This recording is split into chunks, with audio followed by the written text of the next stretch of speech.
back to Sunrise Daily. We continue our focus on the state of the nation. And this morning, we're joined by Chief FANI-KAYODE, former Minister of Aviation. He joins us from Abuja.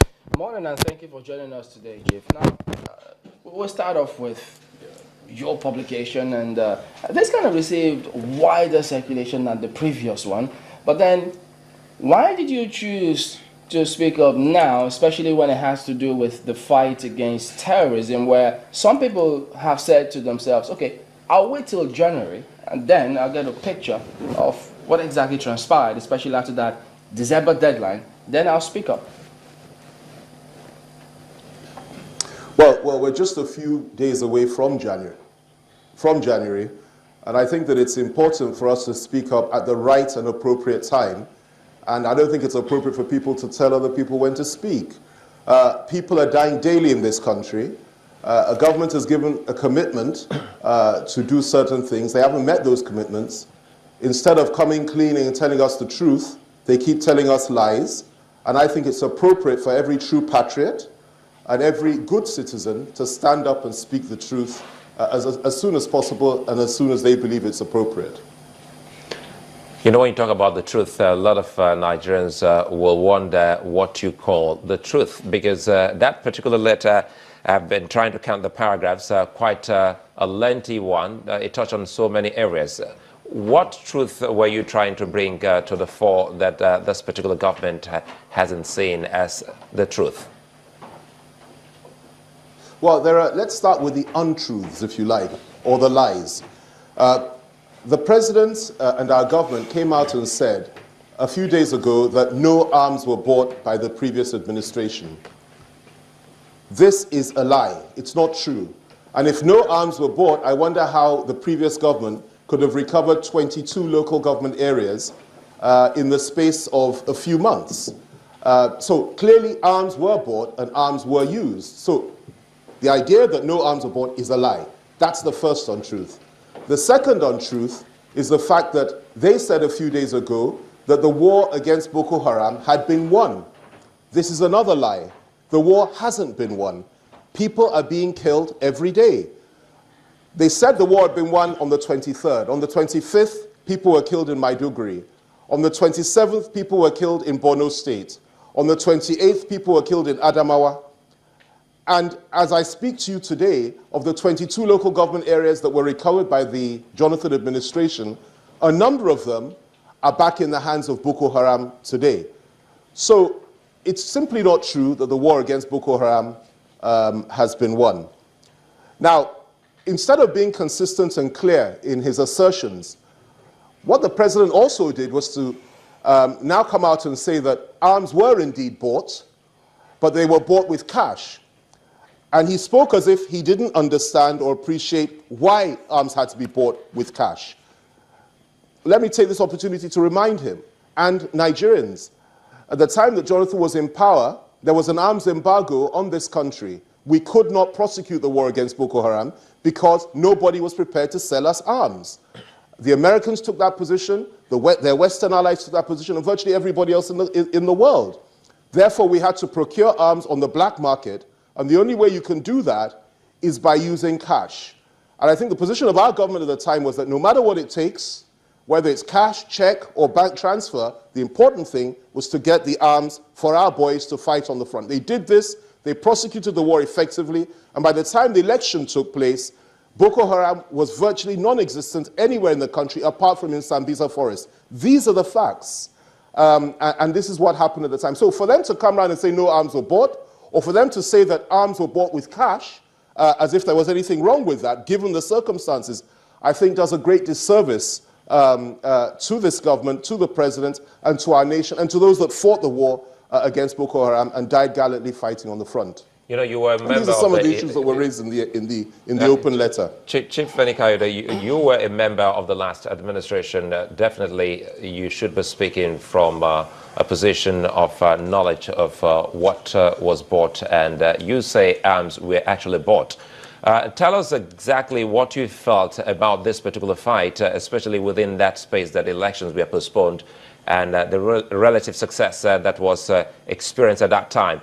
Is it as a result of the arms you're talking about that were bought at that point in time, or a change in strategy by the Nigerian military at that time? Well, it's a little bit of both. First of all, arms were bought. That's the first point. And arms were bought, and it wasn't easy to procure them, but the government sat up and procured them. Before they bought those arms, when we couldn't get arms, Boko Haram took 22 local government areas in the northeastern part of our country, took virtually 3/4 of Borno State, took parts of Yobe, took parts of Adamawa, and they were encroaching on Abuja and onto the north-central region, north-central zone, simply because we couldn't procure arms. Our American friends, our British friends were not prepared to help us. But given the ingenuity of the past administration, they now dug deeper and procured the arms and bought them.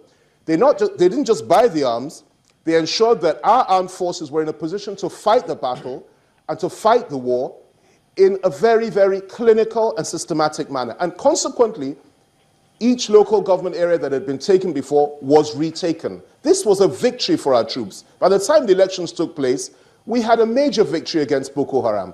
But of course, since the election was fought and won, everything appears to have been reversed. And that's a concern. Now, I don't think it's helpful to continuously blame the government for the challenges we're facing on the war front.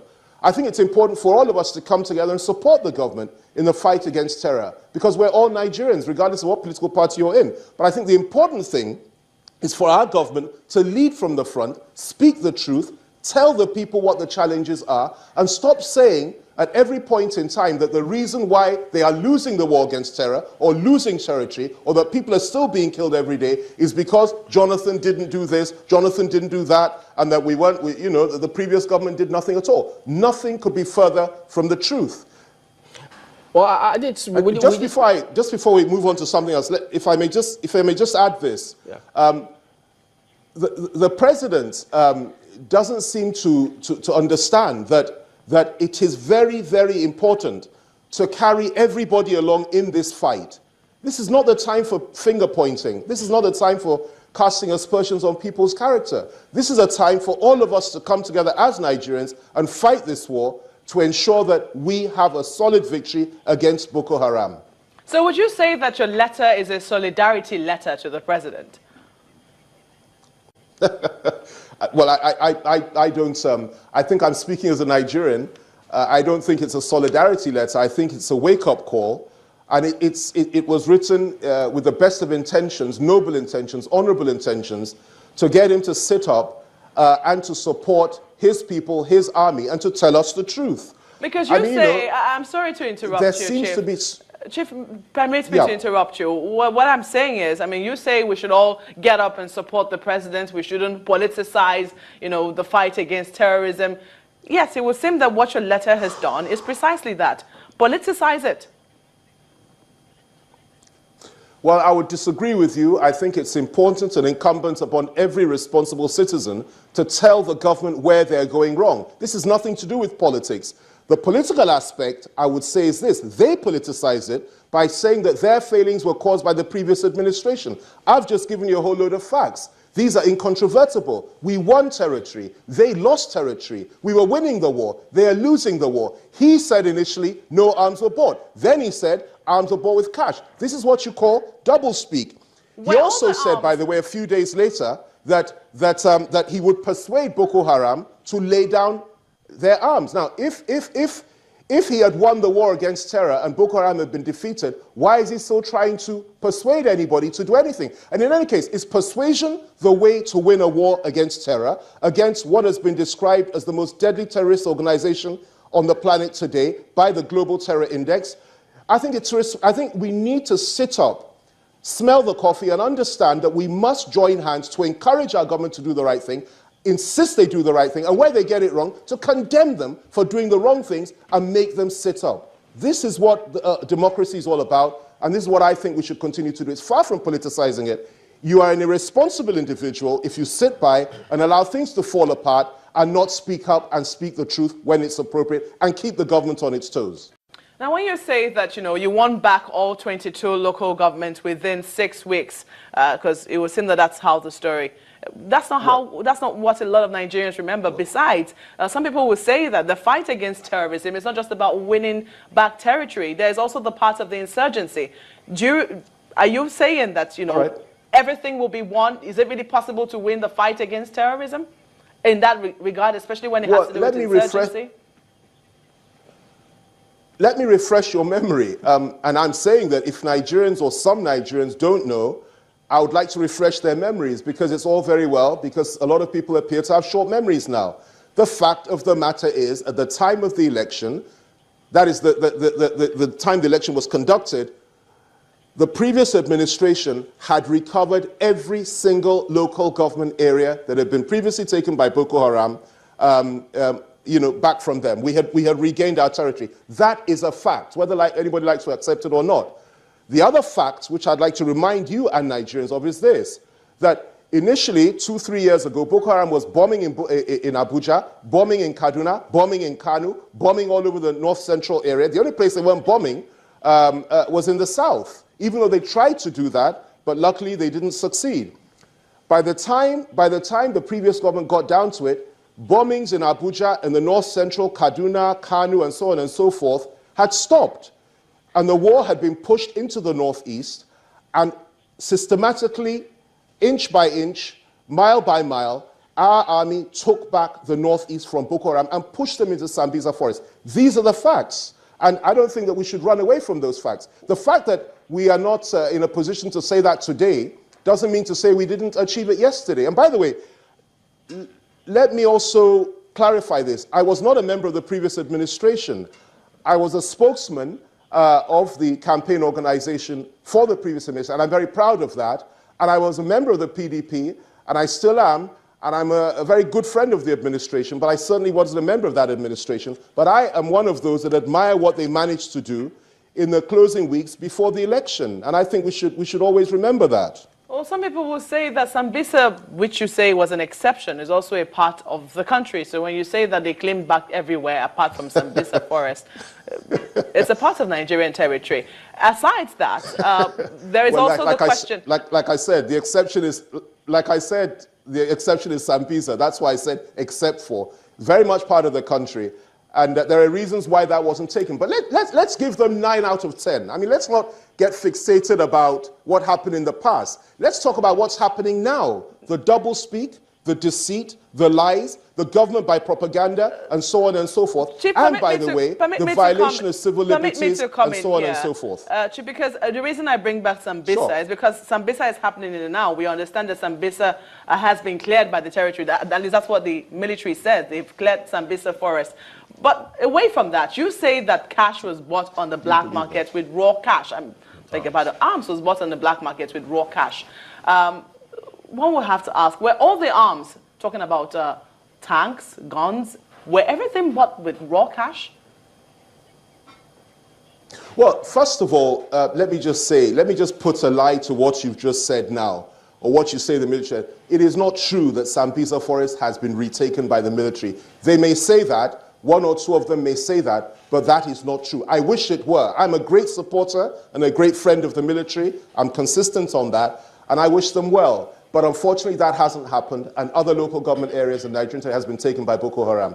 But on the issue of procurement of arms, you'd have to put those questions to those that were in the business of buying arms, maybe officers of the previous government and so on and so forth. But what I do know, the little I know, and I said it at the time, if you remember, I was on this program, was that it was impossible for us to buy arms from anywhere in the world at the time. Our hands had effectively been tied by some of our closest allies, ironically, including the government of the Minister of Defense of the United Kingdom that the President hosted the other day. As a consequence of that arms embargo, many of our soldiers and our civilians were being killed on a daily basis. The previous administration had to dig deep, use their imagination, and procure arms with cash. This is my understanding, this is what happened, and this is what they did. And they bought, very, very sophisticated arms. I mean, it's possible to do that. And they did it. And thankfully they did it. And consequently, they regained territory. So the idea that it never happened is simply not true. Well, yesterday we did speak with the minister.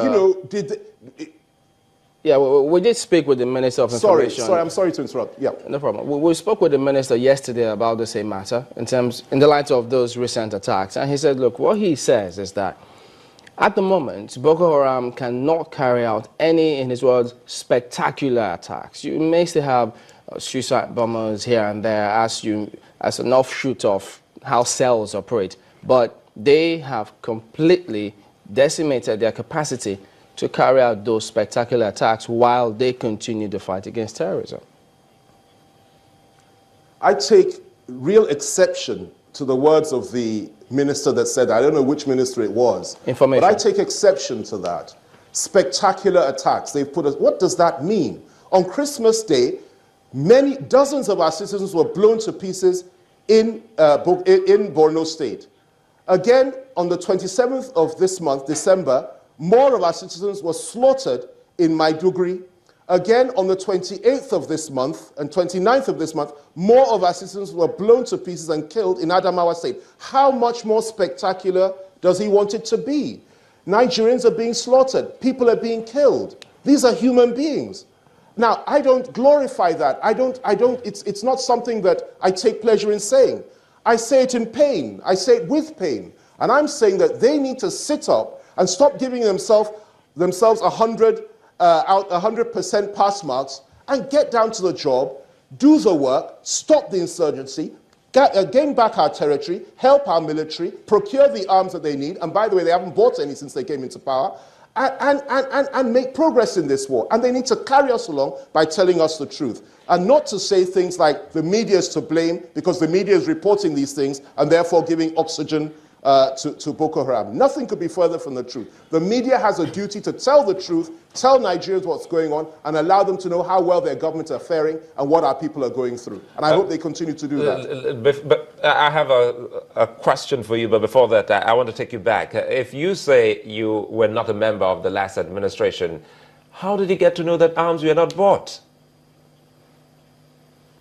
Well, how did I get to know that arms were not bought? I said arms were bought, not that they were not. Okay, how did you know that arms were bought, I meant to say? But because I made the necessary research and inquiries. And I spoke to the relevant people. And I saw the evidence of it. Because I went out of my way to check it out. And that's why I was confident enough to stand up to speak for that administration during the presidential campaign. You know, there's ample evidence. Now, let me just put this to you. If arms were not bought, as we're being made to believe, how on earth could 22 local government areas and the whole of Nigerian territory, all of Nigerian territory, apart from Sabisa Forest, how could it have been taken back in the space of a few months? I mean, did our military use Molotov cocktails, bricks, and stones to fight the most sophisticated and the most deadly terrorist organization on the planet? I think not. Let's get real. Arms were bought with cash, progress was made, and let's move on from there. Let's talk about what's going on now. And I think that the least our government is to be honest with us. Honestly, in moving ahead, but we still have to talk about some of these things you have highlighted. Very quickly here, you're a lawyer, Sure. without delving into the matter, so that, subject is, we're talking about the arms trial going on. Doesn't it also amaze you that no one has come forward to say X amount of money was used to procure arms, as you have said that arms were actually bought? Doesn't it worry you? Well, I think that you may find that when the trial begins, that a lot of things will come out that will shock a lot of Nigerians. When the truth begins to unfold, a lot of people will come to understand that, number one, it is not true that money that was procured for arms was used for other means. I don't believe that for 1 minute, even though that's the narrative that's being played out. I don't believe that. And I think it's important to wait to hear what the defense has to say. In all these matters, there are always two and sometimes even three sides to a story. I have absolute confidence in the innocence of those that have been accused of wrongdoing. I will not be swayed by media reports. I will not be swayed by the kind of information that's being leaked out to the media by those that wish to prosecute these people. I will wait to hear what they have to say. And I have every reason to believe that evidence will be adduced to show that these things are lies. And by the way, since we're on this issue, let me tell you one of the other concerns that was raised inside that open letter, which I think is appropriate for me to touch on right now. You know, last night, Colonel Sambo Dasuki was released from Kuje's prison. He managed to satisfy all his conditions of bail. He was released from the prison, and he was rearrested again. And he was taken back to the SSS headquarters, where he is as we speak. And this was completely against the order that was given by the court as part of the terms and conditions of his bail, that under no circumstances should he be rearrested and taken anywhere without the permission of the court. And this is a violation of civil liberties. If you want to prosecute somebody for corruption or anything, I believe that it's the right and proper thing to do, and we support that. But for goodness sake, do it within the confines of the law. Stop violating court orders. Stop violating people's civil liberties and human rights. Stop putting out lies about them.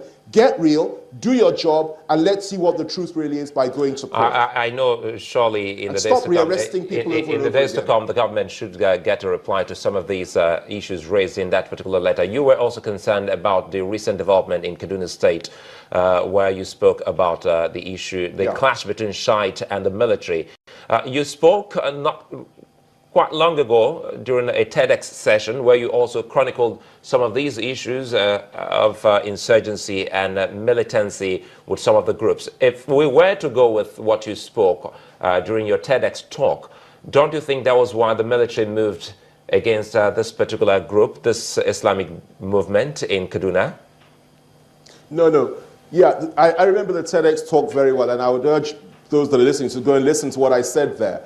You know, the problem we're having here in this country when it comes to Islamic fundamentalism, and I've done a lot of research on this, is essentially with the the extremist Sunni Muslims. That is the Salafists, the Wahhabists, the ISIL, Al-Qaeda type characters who have a complete misunderstanding of Islam and who have used violence as a means to effect their purpose and to effect change. These are Sunni Muslims. These are also purportedly Sunni Muslims. They're not Shia Muslims. In the entire history of this country, we've never had problems in terms of terrorism with the Shia sect or what they call Shia Muslims. My fear, and I raise it in the open letter, is that when our military gets up for whatever reason and kills between 500 to 1,000 Shia Muslims, levels their homes, shoots their leaders, digs up their burial sites, and terrorizes them for whatever reason, you stand the danger of waking up a monster which you just don't want to wake up, because the Shias have immense support from places like Iran, from groups like Hezbollah, which is another very powerful, one of the most, probably the most powerful militia in the Middle East. It's a Shia group, and you don't want to invite them inadvertently into the Nigerian conflict. Right now, the conflict we have is essentially the state against an extremist Sunni Muslim group. But if you continue to kill Shias in this country and persecute them, you are going to invite disaster, because the Shia support groups will come in from Iran, from Hezbollah, and so on and so forth. And this is something that I think we don't want. And I also think it's absolutely fundamental that where mass murder is committed by our military or by anybody in this country, I think we should all sit up and condemn it, regardless of what the circumstances were. Mass murder is mass murder. Crimes against humanity are crimes against humanity. And I think it's absolutely absurd and abominable that the government has not come out to condemn what happened on that day, the slaughter of these Nigerians, whether they're Shia Muslims, Christians, or whatever. These are Nigerian people, and they have the right to life, and nobody has the right to bomb their homes, dig up their graves, slaughter them like flies, and terrorize them. Well, Chief FANI-KAYODE, I mean, ever since this government came in, the president had gone, rallied Lake Chad Basin Commission. He approved $100 million. I think at that time, in June or thereabout, they released $21 million. He's got the support of all those in that commission. He's been to the African Union, getting support from the West, as a matter of fact. But now you hear people talk about the morale of the troops that is high. And everyone talks about providing that kind of leadership, which they say was lacking. So these are all that was geared towards ensuring that this fight continues. But reading perhaps some of your text, there are many who will be under the impression that, well, this government is just buck passing and not folding their sleeves and picking up the gauntlet. Look, listen, the problem here is this. You can't prosecute a war by propaganda. You say morale is high amongst the troops. We both know, or we all know, this is not true. We know the kind of things that our soldiers are going through. Their morale is low.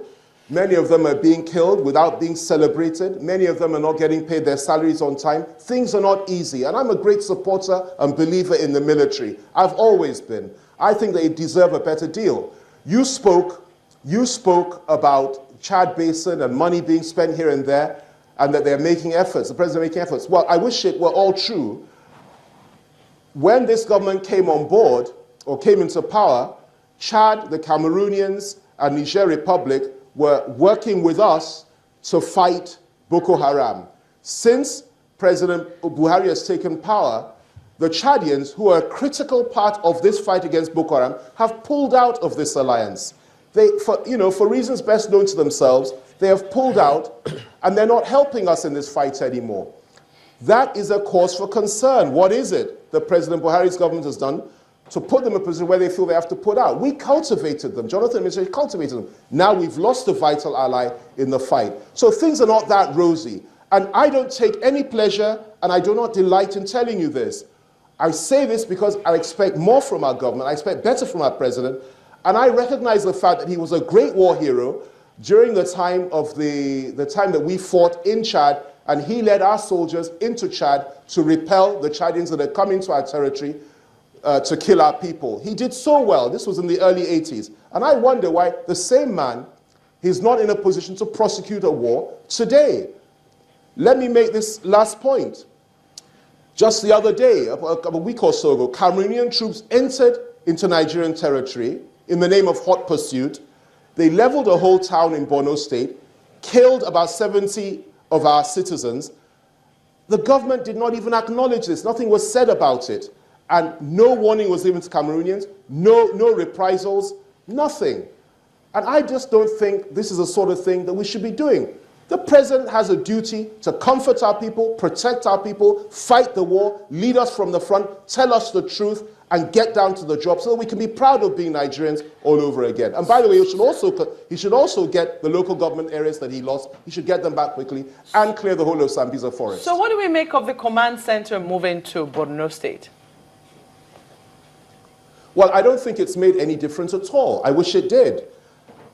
You know, I think this is, you know, this is a far more sophisticated war than you can't determine the end of the war by where your command center is. But that's a decision they made, and because you talk about, I'm all for it. I'm asking you this. The most important thing for me is the results. It's not. I'm asking you this because you say that, you know, the president should lead from the front. We've seen the army chiefs there over and over again, you know, leading their troops. In fact, we heard that the chief of army staff leads his troops, you know, in battle. And you talk about leading from the front. One will wonder, how do you reconcile the two? Well, the truth is this. It's the result that matters. It's not the strategy. I don't mind how they do it. Whether President Buhari moves his office in the villa to Maiduguri and rules the country from there in the name of trying to fight Boko Haram, if that's what it takes, let him do it. Or whether his chief of army staff works from there. Whatever it is, that's their decision. They are in power. It's their choice. What I'm concerned about is the results, or the results of their actions. Do you know when... We must have results. It's all well and good saying... Do you know when... And we're not seeing those results. Do you know when Chad pulled out of this alliance, as it were? Are you sure of the time that Chad pulled out of the alliance? Of course I'm sure of the time. Chad pulled out about a month ago or so? Check the records. They've pulled out. They're not part of this alliance anymore. That's a sad development. I don't take any pleasure in that. I think it's wrong on their part. And by the way, I think Chad has a lot of questions to answer. Why do you think that happened? So I'm not on the Chadian side. I'm a Nigerian. Why did that happen? Well, you have to put that to the Chadian president and to our president. But that's the fact. But, you know, obviously something must have gone wrong, and I think it's a tragedy. All right, Chief FANI-KAYODE, thank you very much indeed for talking to us today. Thank you very much. My pleasure. Okay, so there you have it. We'll be back in just a moment. We'll have another perspective on some of the matters coming up this morning. Don't go away.